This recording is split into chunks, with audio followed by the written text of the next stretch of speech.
ਅੱਜ ਪਹਿਲੇ ਤੁਹਾਡਾ ਸਾਰਿਆਂ ਮੀਡੀਆ ਜਨਾਂ ਧੰਨਵਾਦ ਕਰਦੇ ਹਾਂ ਕਿ ਜਿਹੜੇ ਬੜੇ ਸ਼ਾਰਟ ਨੋਟਿਸ ਤੇ ਤੁਸੀਂ ਪਹੁੰਚੇ ਹੋ ਔਰ ਤੁਹਾਡੇ ਕੋਲੋਂ ਮਾਫੀ ਵੀ ਮੰਗਦੇ ਹਾਂ ਕਿਉਂਕਿ 11 ਵਜੇ ਦਾ ਤੁਹਾਡਾ ਟਾਈਮ ਸੀ। ਸਾਡੇ ਇੱਕ ਮੀਤ ਪ੍ਰਧਾਨ ਸਾਹਿਬ ਦੀ ਥੋੜੀ ਤਬੀਅਤ ਠੀਕ ਨਹੀਂ ਸੀ, ਸਾਡੇ ਭਰਤ ਭੂਸ਼ਣ ਜੀ ਦੀ, ਤੇ ਉਸ ਕਾਰਨ ਅਸੀਂ ਥੋੜੇ ਲੇਟ ਹੋ ਗਏ ਤੇ ਉਸ ਦੇ ਲਈ ਮਾਫੀ ਮੰਗਦੇ ਹਾਂ।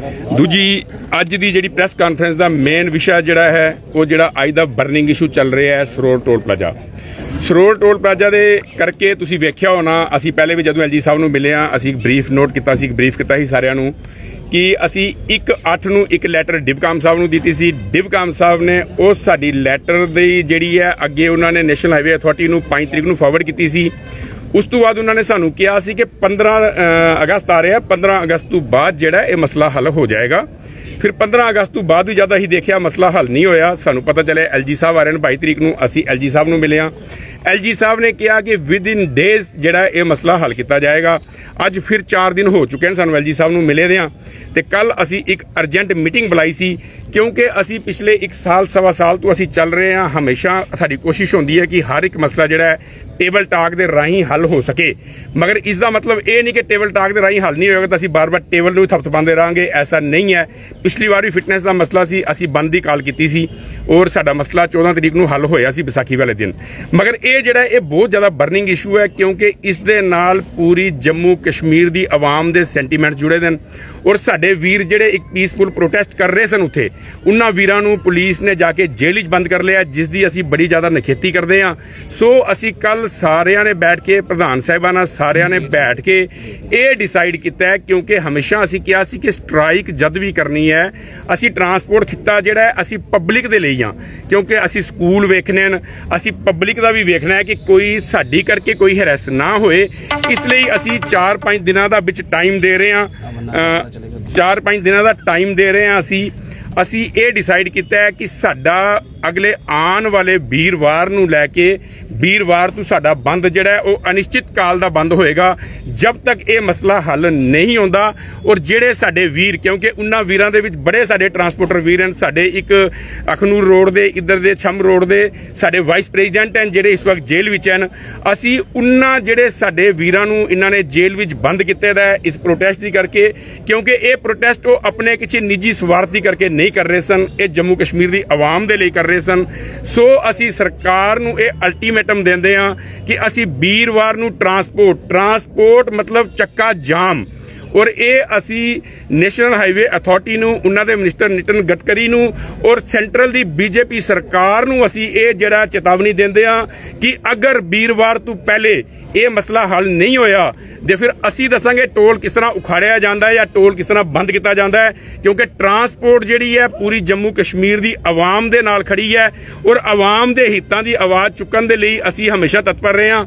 ਔਰ ਇਸ ਵਕਤ ਅਸੀਂ ਫਿਰ ਇੱਕ ਵਾਰ ਨੈਸ਼ਨਲ ਹਾਈਵੇ ਅਥਾਰਟੀ ਨੂੰ, ਜੰਮੂ ਐਡਮਿਨਿਸਟ੍ਰੇਸ਼ਨ ਨੂੰ ਔਰ ਨਿਤਿਨ ਗਡਕਰੀ ਸਾਹਿਬ ਨੂੰ ਖਾਸ ਕਰਕੇ ਜਿਨ੍ਹਾਂ ਦੇ ਅੰਡਰ ਨੈਸ਼ਨਲ ਹਾਈਵੇ ਅਥਾਰਟੀ ਆਂਦੀ ਹੈ ਔਰ ਸੈਂਟਰਲ ਦੀ BJP ਸਰਕਾਰ ਨੂੰ ਅਸੀਂ ਕੜੇ ਲਫ਼ਜ਼ਾਂ ਦੇ ਵਿੱਚ ਇਹ ਚੇਤਾਵਨੀ ਦਿੰਦੇ ਹਾਂ ਕਿ ਵੀਰਵਾਰ ਤੱਕ ਦਾ time Jammu Kashmir transport welfare association ਜਿਹੜੀ ਹੈ ਉਹ ਦੇ ਰਹੀ ਹੈ।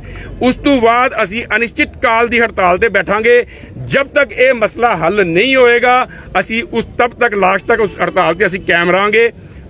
ਉਹਦੇ ਵਿੱਚ ਕਾਰਨ ਇਹ ਹੈ ਕਿ 30 ਤਰੀਕ ਤੱਕ ਅਮਰਨਾਥ ਯਾਤਰਾ ਚਲੇ ਕਦੇ ਤਾਂ ਵੀ ਕੁਝ ਅਸੀਂ ਅਮਰਨਾਥ ਯਾਤਰਾ ਨੂੰ ਲੈ ਕੇ ਵੀ ਜਿਹੜਾ ਅਸੀਂ ਡਿਸਾਈਡ ਕੀਤਾ ਸੀ ਕਿ ਅਮਰਨਾਥ ਯਾਤਰਾ ਨੂੰ 3-4-5 ਦਿਨ ਰਹਿ ਗਏ। 30 ਤਰੀਕ ਅਮਰਨਾਥ ਯਾਤਰਾ ਵੀ ਖਤਮ ਹੋ ਜਾਏਗੀ। 31 ਤਰੀਕ ਤੋਂ ਅਸੀਂ 30 ਤਰੀਕ ਦਾ ਲਾਸਟ ਟਾਈਮ ਦਿੱਤਾ ਉਹਨਾਂ ਨੂੰ, 31 ਤਰੀਕ ਤੋਂ ਸਾਡਾ ਜਿਹੜਾ ਪ੍ਰੋਟੈਸਟ ਸ਼ੁਰੂ ਹੋਏਗਾ ਕਿਉਂਕਿ ਕਿਤੇ ਨਾ ਕਿਤੇ ਦੇਖੋ ਅਮਰਨਾਥ ਯਾਤਰਾ 'ਚ ਬਾਹਰ ਦੇ ਵੀ ਯਾਤਰੂ ਬੜੇ ਆਉਂਦੇ ਨੇ ਦੇ ਸਾਡੀ ਕਰਕੇ ਕੋਈ ਡਿਸਟਰਬ ਹੋਏ, ਜੰਮੂ ਕਸ਼ਮੀਰ ਦੀ ਛਵੀ ਖਰਾਬ ਛਵੀ ਜਾਏ, ਅਸੀਂ ਨਹੀਂ ਚਾਹੁੰਦੇ। ਸੋ ਅਸੀਂ ਫਿਰ ਇੱਕ ਵਾਰ ਅਲਟੀਮੇਟਮ ਦਿੰਦੇ ਹਾਂ ਸਰਕਾਰ ਨੂੰ ਕਿਉਂਕਿ ਸਾਡੀਆਂ ਉਹ ਜਿਹੜੀਆਂ ਗੱਡੀਆਂ, ਸਾਡੀਆਂ ਗੱਡੀਆਂ ਪਿਛਲੇ ਵੈਸੇ ਹੀ 1 ਤਰੀਕ ਤੋਂ ਲੈ ਕੇ ਬੰਦ ਹਨ। ਸਾਡੇ ਕਠੂਏ ਰੂਟ ਦੀਆਂ, ਬਸੋਲੀ ਰੂਟ ਦੀਆਂ ਗੱਡੀਆਂ ਆਲਰੇਡੀ ਬੰਦ ਹਨ ਸਾਡੀਆਂ। ਉਹਨਾਂ ਵਾਸਤੇ ਕੀ ਸ਼ੁਕਰ ਦੇ, ਕੀ ਸ਼ਨੀ ਦੇ, ਕੀ ਹੈ, ਉਹ ਗੱਡੀਆਂ ਸਾਡੀਆਂ ਪਿਛਲੀਆਂ 1 ਮਹੀਨੇ ਦੀ ਆਲਰੇਡੀ ਬੰਦ ਚੱਲ ਰਹੀਆਂ। ਮਗਰ ਅਸੀਂ ਹੁਣ 31 ਤਰੀਕ ਵੀਰਵਾਰ ਤੋਂ ਲੈ ਕੇ ਅਗਰ ਇਹ ਮਸਲਾ ਹੱਲ ਨਹੀਂ ਹੁੰਦਾ, ਇੱਕ ਟੋਲ ਪਲਾਜ਼ਾ ਦਾ ਮਸਲਾ, ਦੂਜਾ ਜਿਹੜੇ ਸਾਡੇ ਵੀਰ ਜੇਲ੍ਹਾਂ 'ਚ ਭਰੇ ਹੋਏ ਹਨ ਬਿਨਾਂ ਕੇਸ ਉਹਨਾਂ ਦੇ ਪਾਏ ਦੇ, ਉਹਨਾਂ ਦੀ ਰਿਹਾਈ ਦੀ ਮੰਗ ਕਰਦੇ ਹਾਂ ਅਸੀਂ।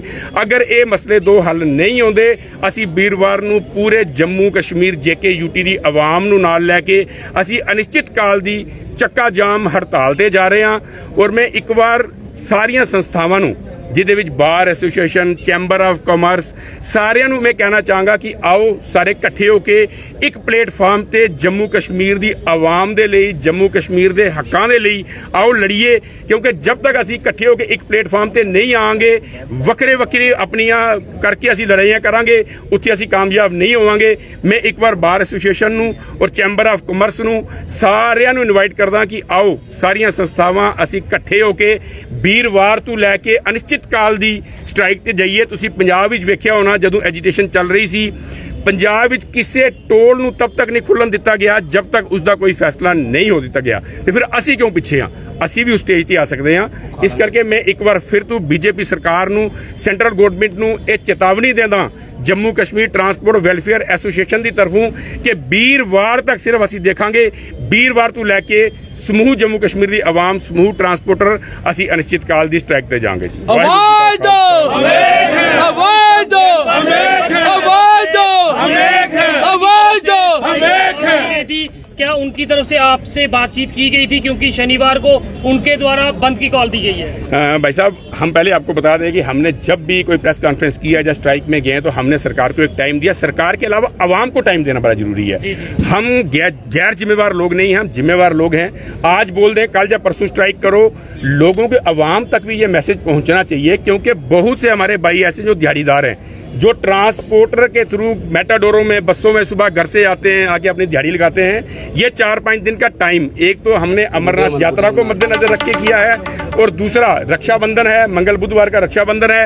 इन चीजों को हमने मद्देनजर रख के 4-5 दिन का, ताकि जो अवाम है वो भी अवेयर हो सके, और हम सब मिलके, पूरी संस्थाएं, हम सब मिलके जम्मू कश्मीर की इस जो जम्मू कश्मीर की आवाज है उसको हम उनके हक दिला सकें, जम्मू कश्मीर की आवाज के साथ कदम से कदम मिला के चल सकें। अजीत जी।